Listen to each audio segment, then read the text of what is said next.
நலம் காக்கும் ஸ்டாலின் என்ற திட்டத்தை முதல்வர் ஸ்டாலின் தொடங்கி வைத்துள்ள நிலையில் திட்டத்தின் பயன்பாடுகள் குறித்து பொது சுகாதாரம் மற்றும் நோய் தடுப்பு துறை பொறுப்பு இயக்குநர் சோமசுந்தரம் புதிய தலைமுறைக்கு பகிர்ந்து கொண்டவற்றை தற்போது பார்க்கலாம்.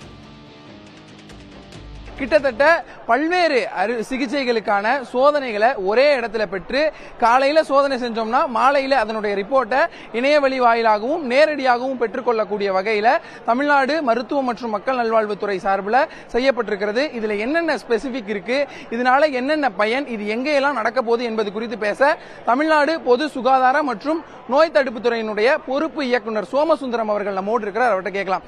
இந்த முகாம் ஊர பகுதிகள் மற்றும் நகர்ப்புற பகுதியில் நடக்க இருக்கிறது.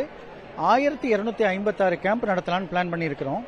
இந்த 1256 கேம்ப்ல 1164 கிராமப்புற பகுதிகளிலையும் 92 கேம்ப் நகர்ப்புற பகுதி கார்பரேஷன் முனிசிபாலிட்டிஸ் அந்த ஏரியாலையும் நடக்க இருக்கிறது.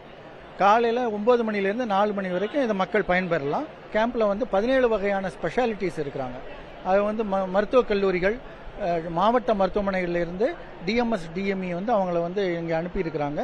இந்த கேம்ப்ல அவங்க 17 வகையான கண் பரிசோதனை, காது மூக்கு தொண்டை, இருதயம், அப்புறம் ஜெனரல் மெடிசின், இது மகப்பேறு மருத்துவம், இது போன்ற 17 வகையான மருத்துவங்கள். இது இல்லாமல் இந்திய மருத்துவ முறைகள், ஆயுர்வேதா, யுனானி, சித்தா, ஹோமியோபதி, யோகா, நேச்சுரோபதி, இந்த மருத்துவங்களும் நம்ம கொடுக்குறோம். இந்த இதில் அவங்க மெயினாக ஸ்கிரீனிங் கேம்ப், எல்லோரும் எல்லா டெஸ்ட்டையும் பண்ணிக்கிற மாதிரி. உதாரணத்துக்கு அவங்க ஒரு இசிஜி பண்ண வெளியே போனாங்கன்னா அவங்களுக்கு 500 முதல் 1000 ரூபா வரைக்கும் செலவாகும். ஸோ அதெல்லாமே நம்ம இலவசமாக கொடுக்குறோம். இசிஜி, அல்ட்ராசவுண்டு, அப்புறம் எக்கோ கார்டியோகிராம், ஹார்ட் எப்படி இருக்குன்னு பார்க்குறது.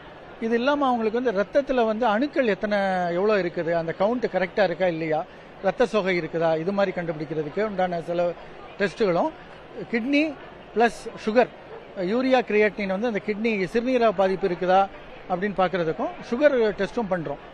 இதை பண்ணி முடிச்சு அவங்களுக்கு ரிசல்ட் வந்துடும். அந்த ரிசல்ட்டை எடுத்துட்டு அவங்க சிறப்பு மருத்துவர்களை போய் பார்த்தாங்கன்னா அவர்களுக்கு தேவையான சிகிச்சை முறைகளும், ஒருவேளை அவங்களுக்கு மேற்பரிசோதனைகள் பண்ண வேணும், கவர்மெண்ட் ஹாஸ்பிட்டல் போகணும், இல்லை மெடிக்கல் காலேஜ் போகணும்னா ரெஃபரல் சிஸ்டமும் நம்ம ரெடி பண்ணியிருக்கிறோம். அவங்களுக்கு ஒரு கார்டு கொடுத்துட்றோம். அவங்களுக்கு கம்ப்ளீட் கேஸ் ஹிஸ்ட்ரி எல்லாத்தையுமே எழுதி அவங்க கார்டு கொடுத்துரும். இந்த கார்டை எடுத்துட்டு போனாங்க அப்படின்னா மருத்துவக் கல்லூரி மருத்துவமனைகளையோ மாவட்ட மருத்துவமனையிலோ அவங்களுக்கு சிறப்பாக அவங்கள கவனிக்கிறதுக்கும் நம்மளுக்கு இன்ஸ்ட்ரக்ஷன்ஸ் கொடுத்துருக்குறாங்க. ஸோ அதையும் நாங்கள் மருத்துவர்கள்ட்ட சொல்லியிருக்கிறோம்.